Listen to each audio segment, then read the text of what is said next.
Today we're going to go ahead and talk about quadratics and looking at identifying the key features from an equation. Your goal is to identify the key features from an equation, and your homework will be worksheet number 2. So our warm-up today, we're going to work on some substitution again. So substitute what x equals into the equation to find y.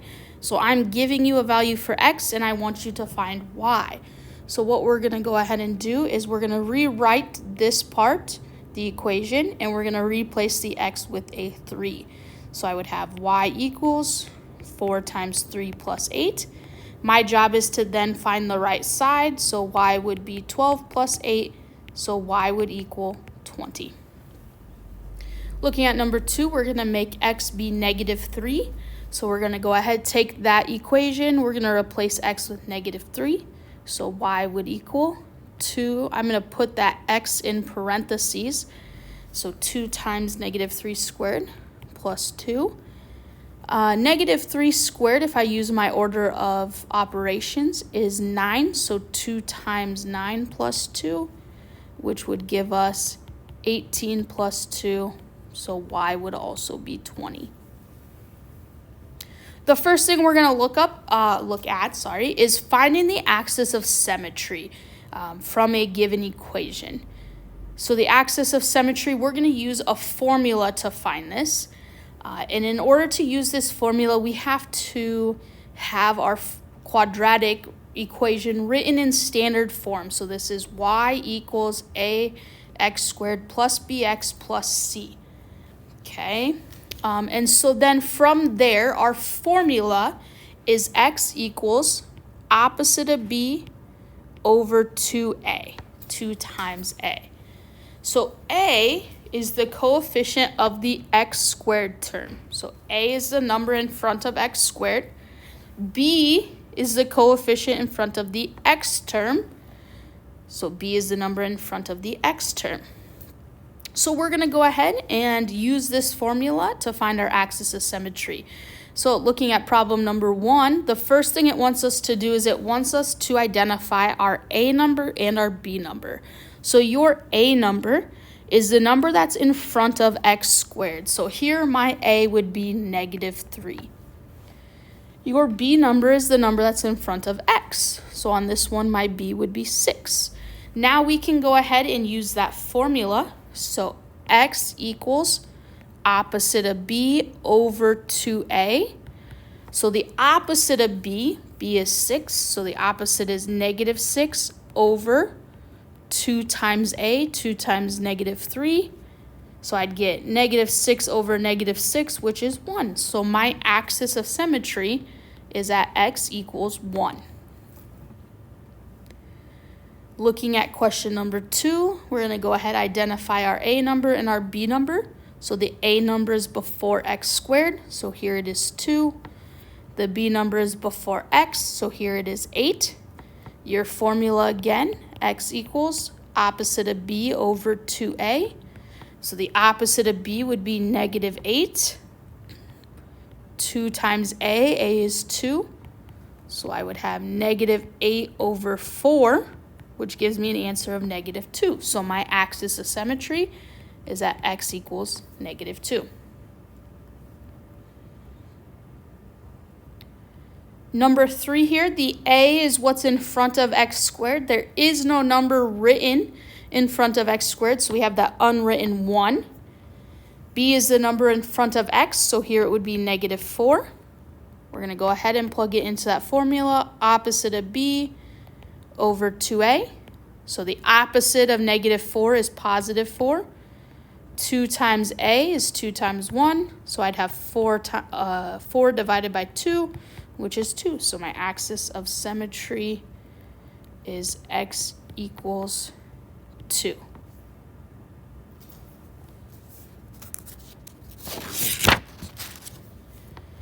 Now what we're going to go ahead and move into is finding the vertex of a parabola from an equation. So to find the vertex of the parabola, the first thing you have to do is you have to find the axis of symmetry. So when you're looking at an equation, the first thing you're going to do is you're going to find the axis of symmetry. So luckily, we found the axis of symmetry from our first three.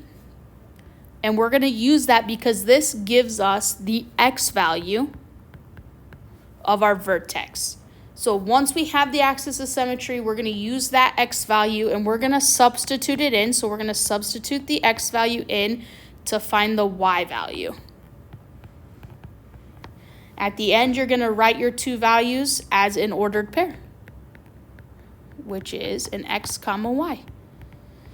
So these three problems are the same ones that we just did. So I'm going to go ahead and tell you that on number 1, when we were just doing it, we found that our axis of symmetry was at x equals 1. On number 2, we found that our axis of symmetry was x equals negative 2. And on number 3, we found our axis of symmetry to be x equals positive 2. Okay, so what we're going to do now is to find the second part of our vertex, our y. We're going to go back to our warm-up.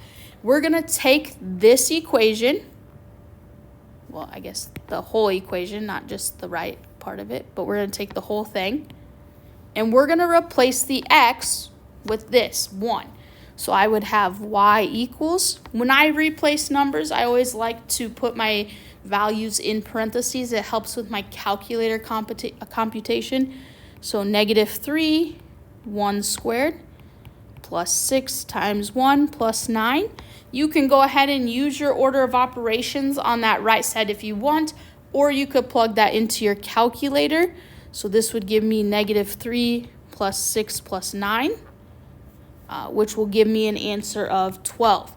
So now when I go to write my answer, my vertex, it's my x value and then my y value. So for this one, it would be 1 comma 12.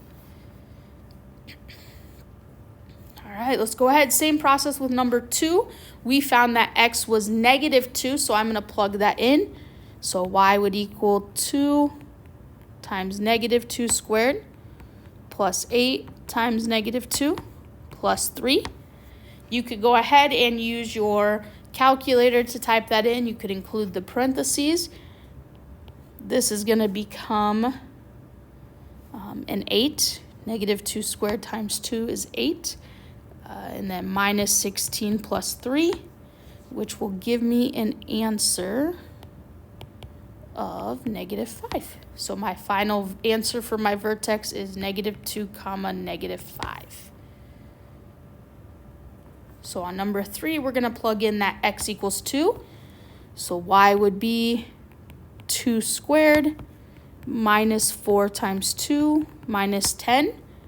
So y would be 4 minus 8 minus 10. So y would be negative 14. So my final answer would be 2 comma negative 14.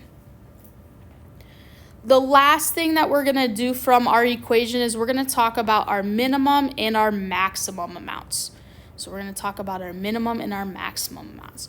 So to determine the direction that the parabola will open, we're going to look at our a value.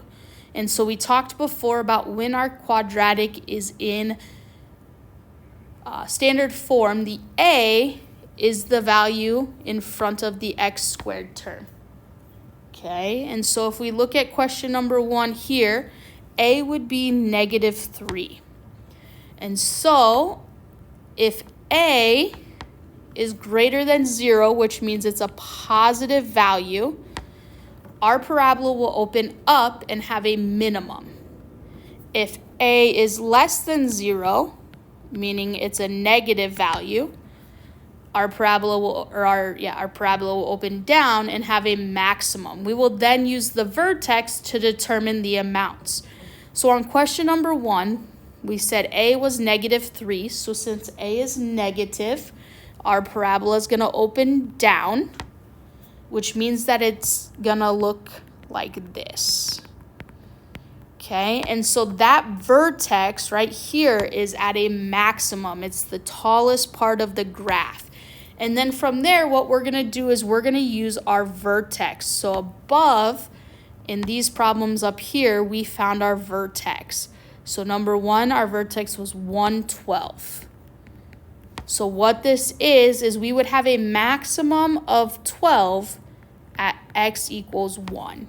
The y value of the vertex is your biggest number, and that happens when x is 1. So on question number 2, we found that our vertex was -2, -5. So here what we're going to do is we're going to look at our a numbers. So our a number is what's before x squared. So here our a is a 2. So since that's a positive, our parabola is going to open up. So if I drew a sketch of this, it would look like this, and this would be my vertex. So since it opens up, that means that that vertex is our minimum, and it's the minimum of our y value, so -5 at x equals -2.